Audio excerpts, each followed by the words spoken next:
Hi, it's your friend Brendan Smith. And it is your friend John Ross Bowie.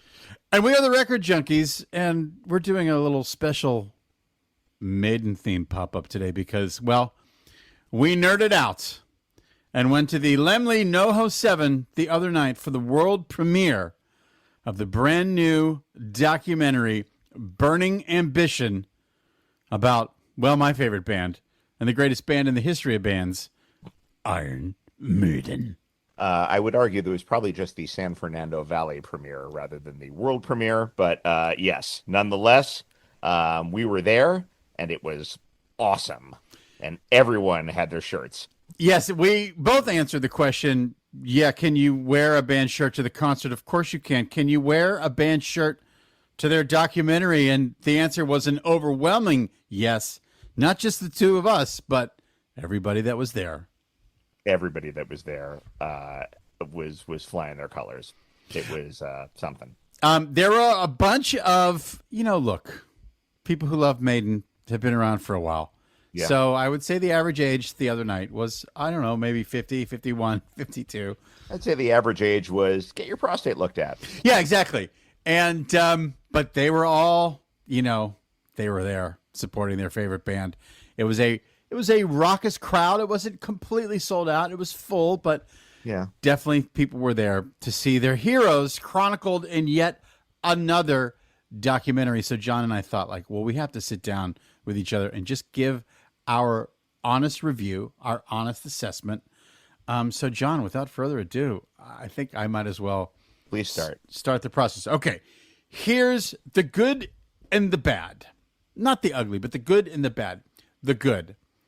I'm so excited there's another project out there about Iron Maiden that could potentially be something for non-fans to watch at some point because we know it's going to be on streaming pretty soon.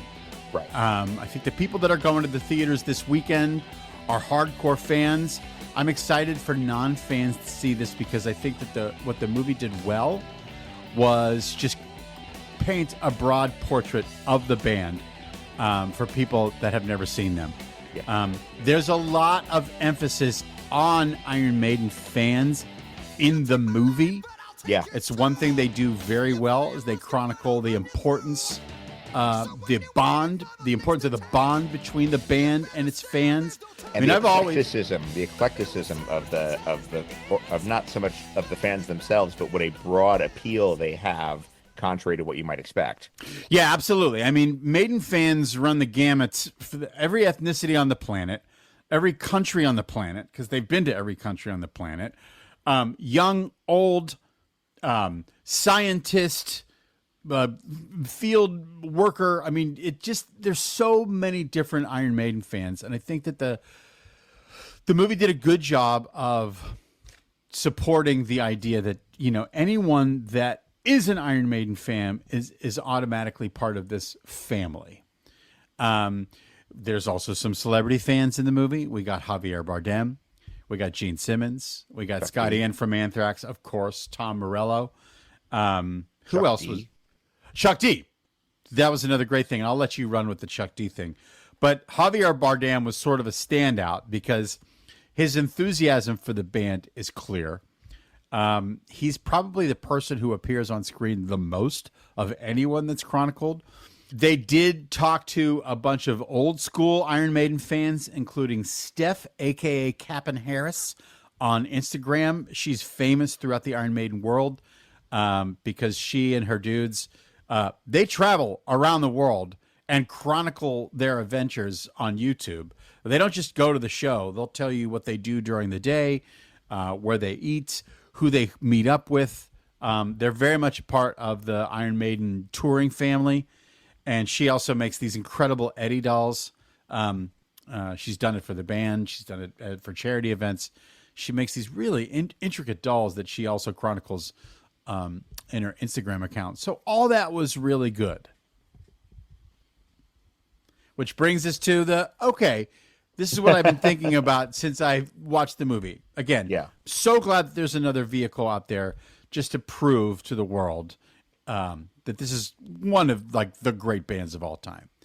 What I don't think the movie did well was they omitted a lot of nerd details that I think would have helped the uninitiated with the band's history, the band's impact, and also would have filled in some of the gaps, because they did the movie with such a broad stroke of Iron Maiden's history that I don't think they quite nailed home some of the important stuff. And I know that that's a really hard thing to do when you're making a movie.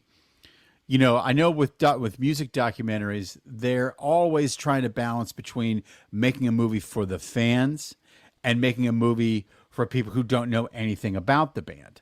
I personally believe that you can sprinkle nerd details throughout any movie, and that will help with the uninitiated.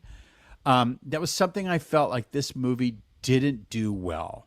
Like they really stayed away from nailing specific moments in time with dates and album releases and chronology.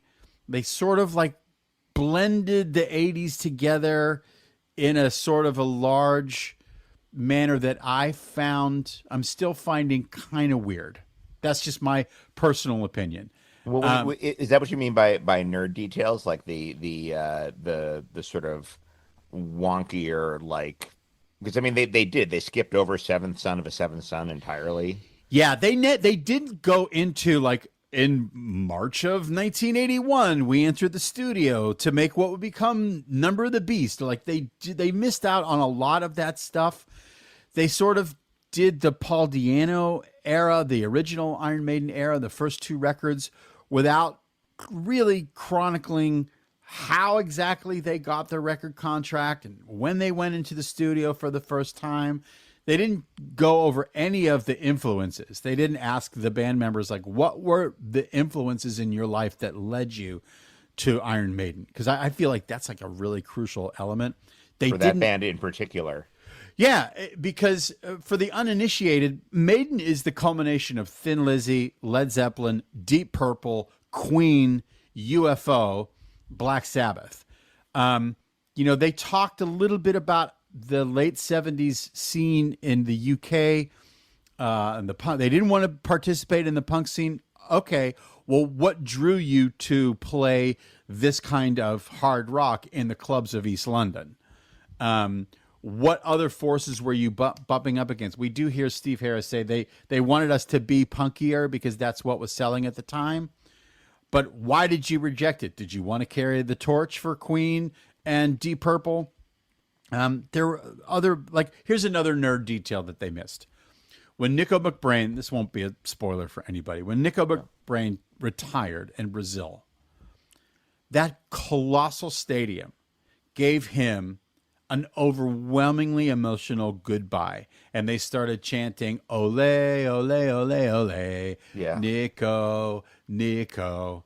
And that footage is very famous to Iron Maiden fans. In the movie, they're showing the footage, but they didn't show the chanting of ole, ole, ole, Nico, Nico. Which, no, they that's another another with, yeah. They covered it. And to me, like, that was like a really organic moment in time that touched him and the band to their core. Like, Nico stood on stage for minutes, like, soaking that in. I also don't think they did a great job of showing just how huge the band is today. There was an acknowledgement that they continued to be very successful. But you could take a stadium show from any of the South American shows in Brazil or Chile or Argentina and show 60,000 people chanting guitar parts for Fear of the Dark to prove, like, how huge the band still is. And so those were, like, some details that were missing. Again, I think that they could have done a better job talking about the specific records in the 80s, when they went in the studio for Number of the Beast, how it rose up the charts with a brand new singer, when they went into the studio for Peace of Mind, how it did play on MTV, how it did play around the world, how it charted. And it was just an interesting choice. The last thing I'll say, and there's been, I don't think it's tension with the band, but the band continues to say, we didn't make this movie. We gave the filmmakers the reins to make the movie, and they made the movie that they wanted to make. I found it strange that they didn't do sit-down interviews with the band. We just had audio of certain band members talking about specific things. I would have loved to have seen a sit-down with them. And the last thing I'll say, and this is such a minor detail. No, I'm so glad now's the time. I'm so glad that the movie chronicled the importance of Eddie, and chronicled the importance of what he is to the band, what he is to the fan, what a unique marketing thing in heavy metal Eddie has been and always will be. There's no other band that has a mascot like Eddie, and there's so much band produced footage of Eddie. In the video game they did a million years ago, right. all the images that they create for all the modern tours, there's so much Eddie stuff out there. And the Eddie stuff that we got in the movie was sort of like primitive, like kind of CGI created with like an ancient Atari computer. I don't know where they got the Eddie stuff, but they could have done better. And I think had they had executive producer Brendan Smith sitting with them, he would have fought for better Eddie footage. I can't think of a documentary that wouldn't be improved by executive producer Brendan Smith. Okay, honestly. Executive producer Brendan Smith is available. Okay. I work cheap, but passionately. And I will always advocate for. I think it's okay to give the uninitiated some real facts.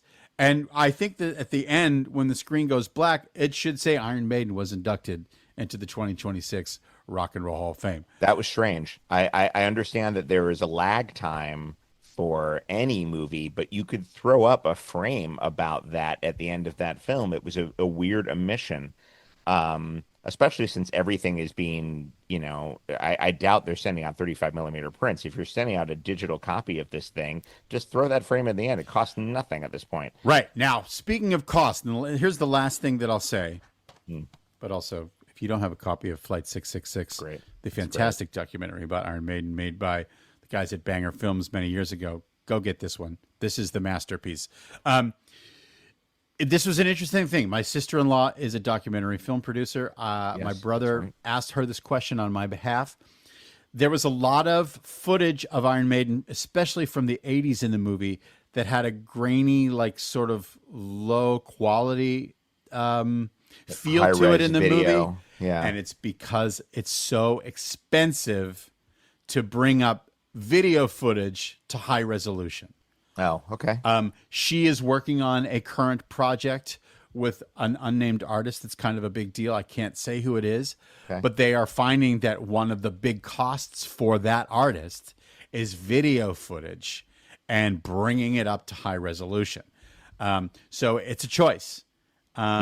And that was a choice that I felt like, God, I wish that someone could have chipped in a couple more bucks to make some of that footage, which all the fans know.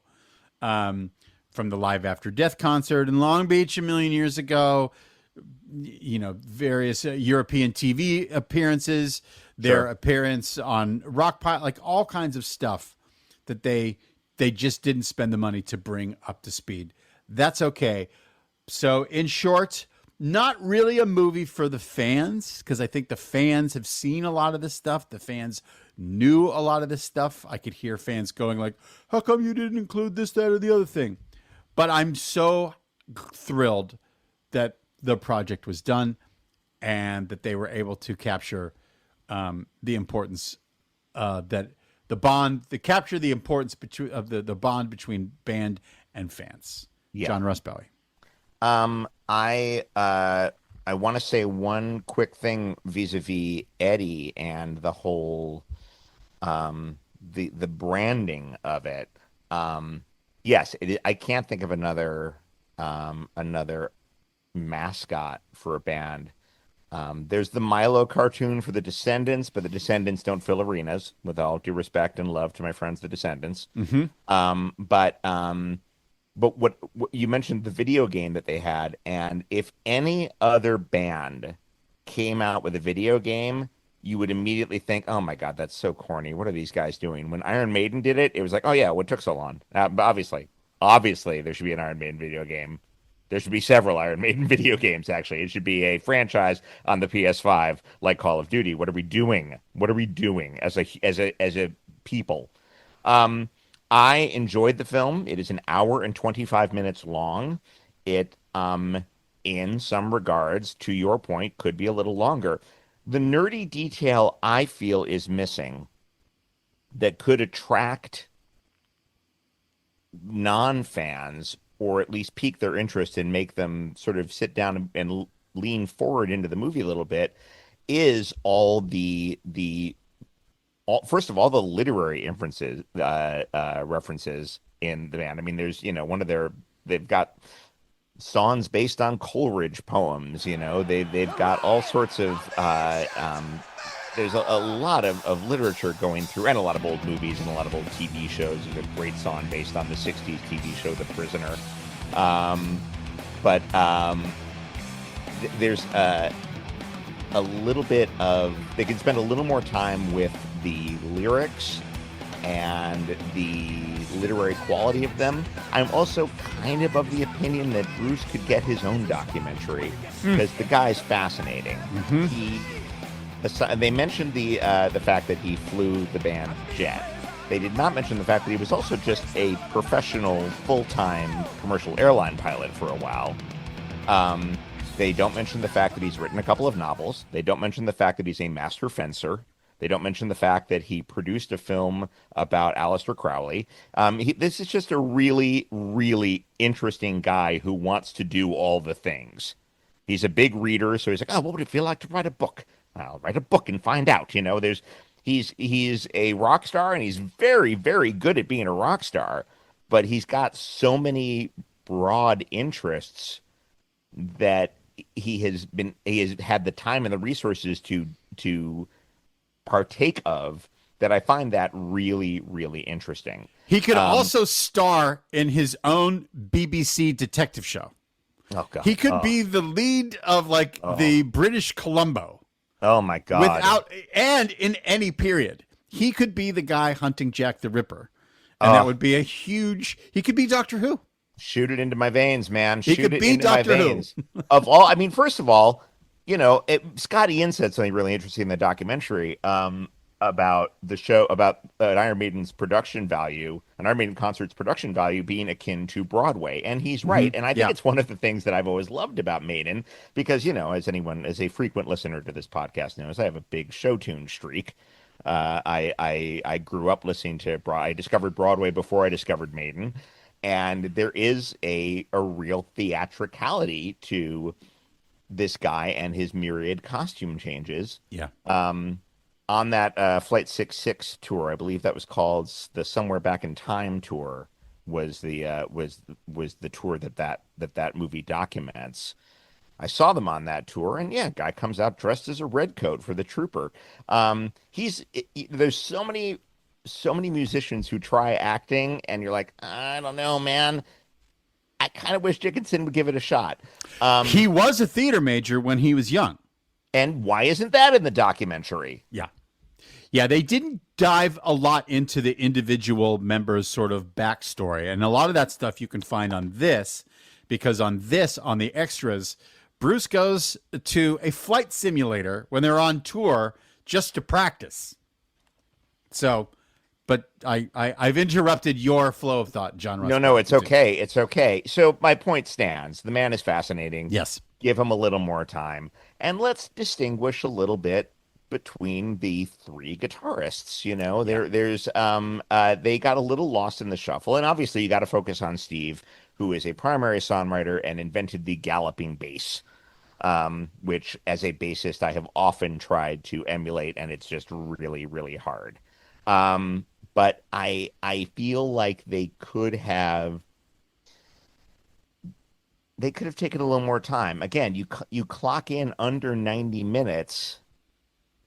You can give these topics a little more breathing room. One of the reasons the Metallica documentary, Some Kind of Monster, resonated so much with people, and I loved that movie. I saw it twice in theaters that year. Like it was a Star Wars film, and I was 10.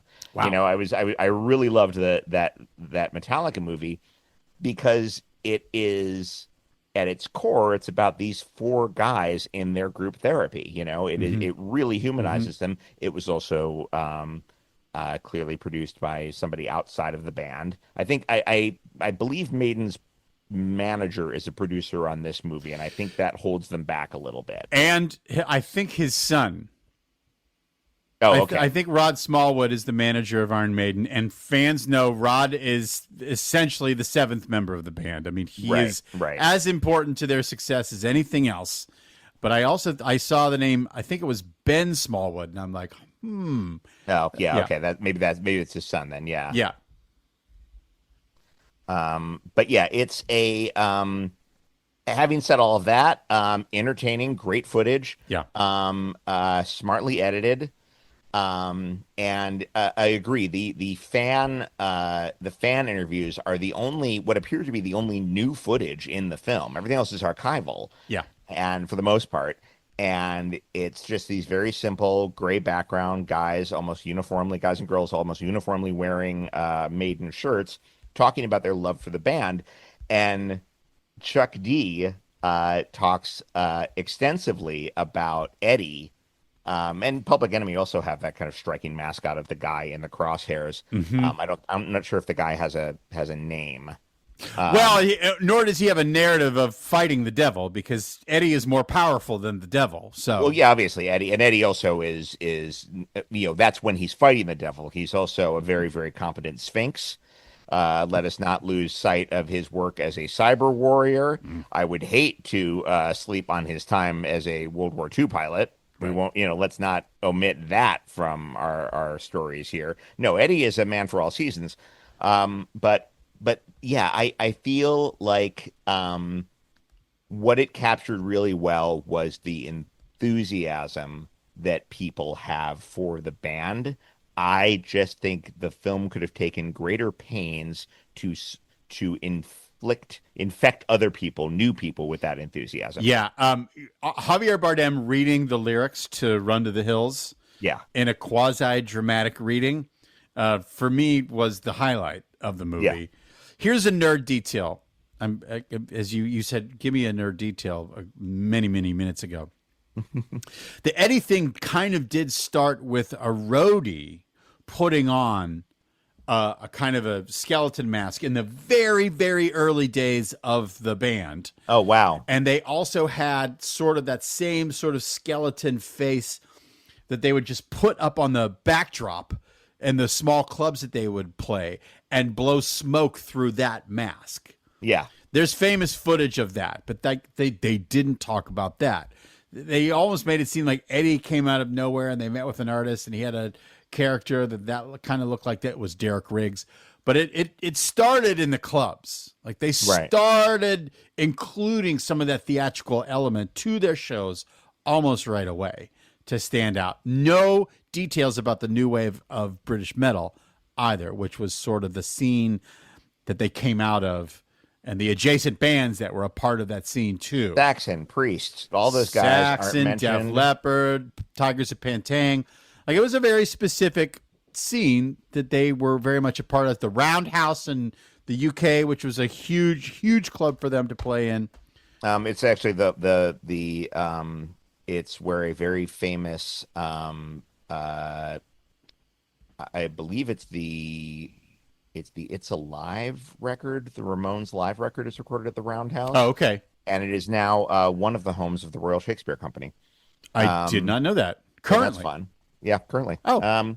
But yeah, they also, the interesting thing at one point is Steve Harris talks about how the labels wanted them to be more punk, and Harris sort of dismisses punk. But I find the first Maiden record to be kind of punk-ish. Yeah.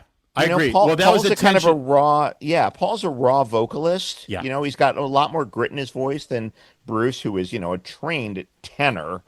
And Paul sounds like, I'll call it cokehead, but but there's also a speed and a grit to the songs. Yeah. That is much more reminiscent of punk than the more like slower, sludgy Black Sabbath stuff.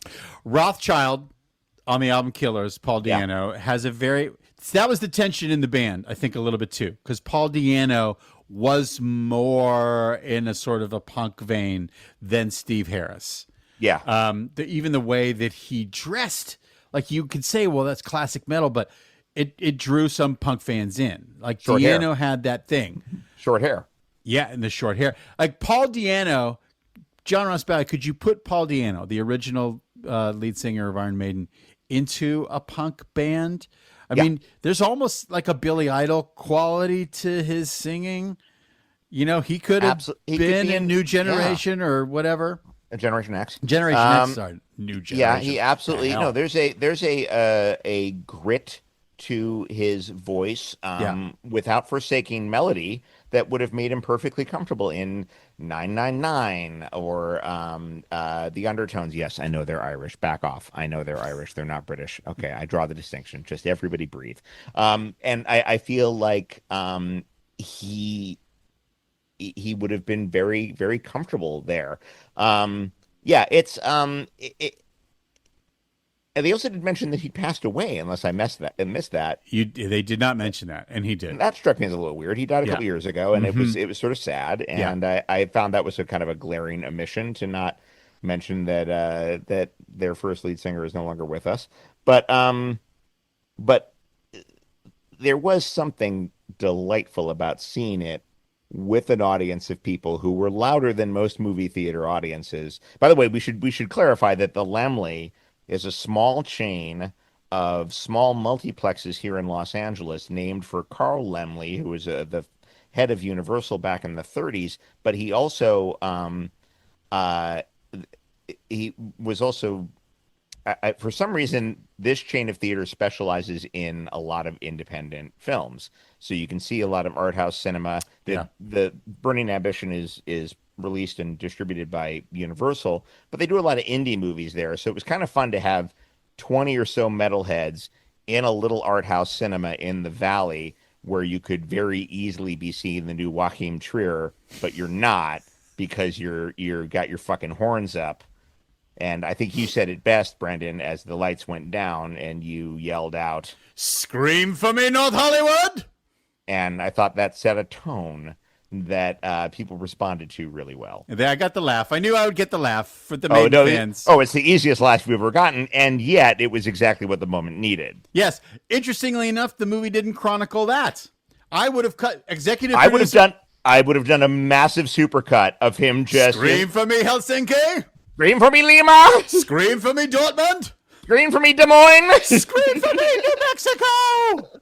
Yeah, that was executive producer John Ross Bowie, executive producer Brendan Smith were sitting at the table and, guys, it's just going to be 30 seconds. We're cutting together the sting of Bruce around the scream for me, Jakarta.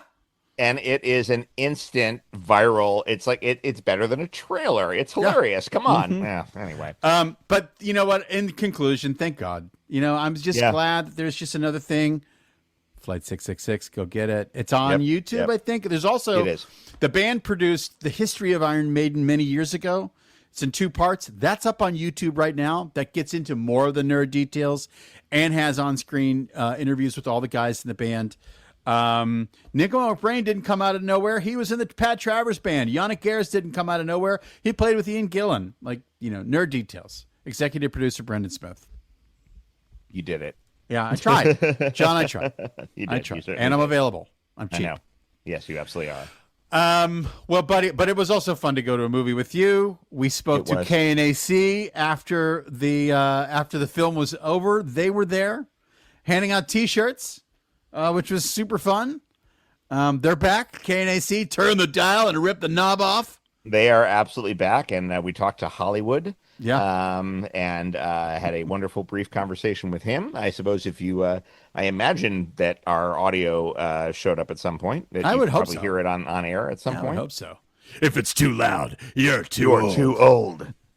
Which is hilarious given the mean age of that audience the other night. But sure. Yeah, can you turn it? I would have liked the movie to have been louder in the theater, but that's okay. Who cares? Well, largely because you and I have lost a fair amount of hearing from that is an absolute concert fact. Going. So 100% true. All kind of pops and clicks over here. Yeah. Okay. Well, in conclusion, we had a great time. We had a great time. Yeah. That's Burning all. Ambition in some theaters, but it will be streaming very soon. Yeah, absolutely. So John, good to see you. I'm glad we did this. Me too. And all I have to say is up the irons. Up the irons.